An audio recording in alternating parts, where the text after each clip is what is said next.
Well, blessed morning, friends and folks. Let's dive right on in today's lesson since it is May 5th, 2022. Sin and a holy God. We have Proverbs 8:13. To fear the Lord is to hate evil. I hate pride and arrogance, evil behavior, and perverse speech.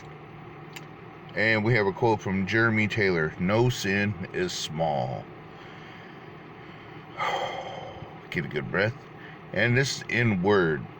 The progression is a very natural one, but it is exceedingly dangerous. We struggle with our sin, we find we can't overcome it, so we accept it as part of who we are, and then we begin to redefine our own nature. We did the best we could after all, so our human nature must not have been that to begin with. We end up with, I'm okay, you're okay perspective. We aim to do better, but we're comfortable if we can't. The problem with being comfortable with sin is that it is entirely contrary to the nature of God. God is not comfortable with sin. He never just lets it slide. He paid for it in full and with great sacrifice. From Genesis 3 through Revelation 20, it was never a light matter. The book of Proverbs also told us that the fear of God is the beginning of wisdom. How? If we have a fear of God, we got it by rightly understanding how awesome He is. We got a glimpse of His holiness that drove us to our faces.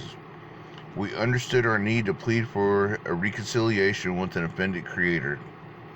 We saw His goodness, and by comparison, everything else looked evil. And since God is the standard by which all things are measured, our own nature didn't just look evil to us, it was evil. We grew to hate it. Indeed. Then there is a false attitude in many segments of the contemporary church. It is a belief that sin, being universal to human nature, is not all that serious. That belief leads one to a God who is lenient as opposed to a God who forgives. The first God is non-existent. Only the latter can save. Do you hate sin? Is it detestable to you? Then you are in line with God's wisdom. You know the difference between a lenient deity and a forgiving one. Deity is another word for God. And you know which one about to. I heard a quote the other day. Something about, I might have read it. But it says something about the lower that you bow, the higher you stand in God. Last night, we got some crazy weather going on. This is Oklahoma after all. And I woke up around midnight, 1 o'clock, something like that. And, I heard hail, I heard crazy wind, and in my head I was like, Lord, please don't let there be a tornado. And I prayed. And then after I prayed, I went outside and opened the door, and I seen crazy rain. It was hitting hard. There was a lot of wind. And then I went back in, and within 5 minutes, it was calm. Not because of me, but I asked for the Lord for our lights to stay on and for that weather to calm down. I mean, you got to remember, when you hang on by faith, you could pray such as Elijah. Elijah prayed, and there was no rain for 3.5 years, y'all.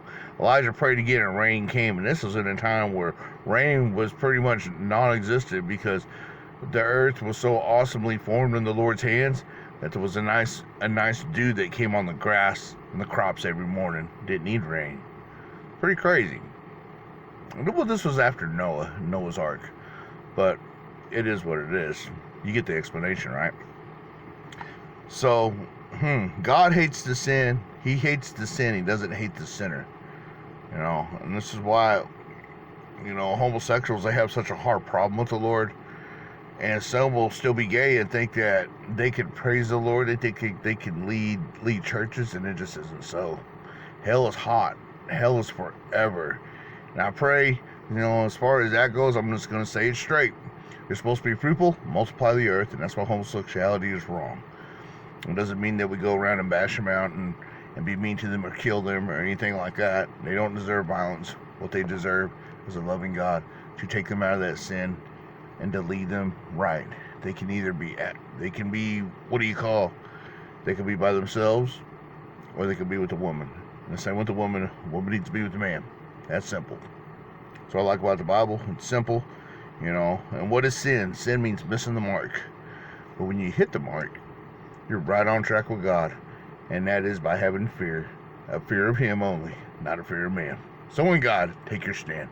Bless you on your journey.